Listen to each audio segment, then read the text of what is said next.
SDR news TV ప్రేక్షకులకు నమస్కారం. వార్తలు చదువుతుంది మీ ప్రసన్నారాం. దర్శి మండలం రాజంపల్లి గ్రామంలో సోమవారం రాత్రి ప్రసన్నాంజనేయ స్వామి తిరునాళ్ల మహోత్సవంలో దర్శి నియోజకవర్గ Telugu Desam party incharge doctor Gottipati Lakshmi, doctor Kadiyala Lalithsagar దంపతులు పాల్గొని రాజంపల్లి గ్రామ టీడీపీ నాయకులు మరియు కుంచేపల్లి గ్రామ టీడీపీ నాయకులు ఏర్పాటు చేసిన విద్యుత్ ప్రభలపై ప్రసంగించారు. ఈ సందర్భంగా డాక్టర్ గొట్టిపాటి లక్ష్మి మాట్లాడుతూ ప్రజలు కూటమి ప్రభుత్వ 10 నెలల పాలనలో ఆనందంగా స్వేచ్ఛగా జీవిస్తున్నారన్నారు. ప్రజల జీవన ప్రమాణాలు మెరుగుపడుతున్నాయని తెలిపారు. ఎలాంటి కక్షలు కార్పణ్యాలు లేకుండా గ్రామాలలో మంచి వాతావరణం నెలకొందన్నారు. 5 ఏళ్ల వైసీపీ పాలనలో విధులు, వినాశకర చర్యలు, వర్గ వైషమ్యాలు, కులమతాల విద్వేషాలతో రాష్ట్రం రగిలిపోయిందన్నారు. అందుకు భిన్నంగా ముఖ్యమంత్రి వర్యులు నారా చంద్రబాబు నాయుడు, ఉప ముఖ్యమంత్రి వర్యులు కొణిదెల పవన్ కళ్యాణ్, ఐటీ విద్యాశాఖ మార్చులు నారా లోకేష్ బాబు సారథ్యంలో ఆంధ్ర రాష్ట్రం అభివృద్ధి వైపు పరుగులు తీస్తుందన్నారు. అదే స్ఫూర్తితో దర్శి ప్రాంతంలో అభివృద్ధి వైపు మన నడక ప్రారంభమైందని, 5 ఏళ్ల నిర్లక్ష్యంగా వదిలేసిన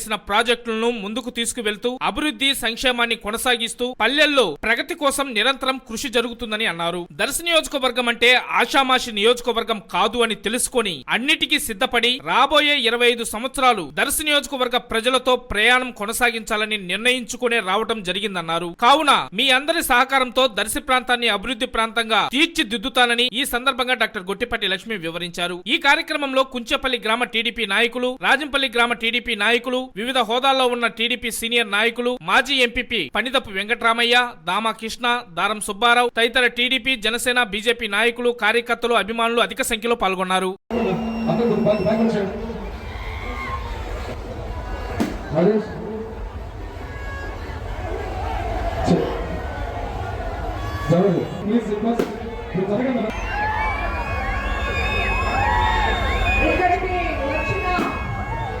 కుంచేపల్లి యూత్కు, తెలుగుదేశం, జనసేన, బీజేపీ కుటుంబ సభ్యులకు, నారాయణ రెడ్డి అన్న అభిమానులకు, అక్కడ ట్రాక్టర్ మీద ఉన్న మా అక్క చెల్లెలందరికీ పేరు పేరున నా నమస్కారాలు. ప్రసన్నాంజనేయ స్వామి తిరునాళ్ళకి మీ అందరితో పాటు పాల్పంచుకోవడం నాకు చాలా సంతోషంగా ఉంది. హలో గొట్టిపాటి లక్ష్మి గారు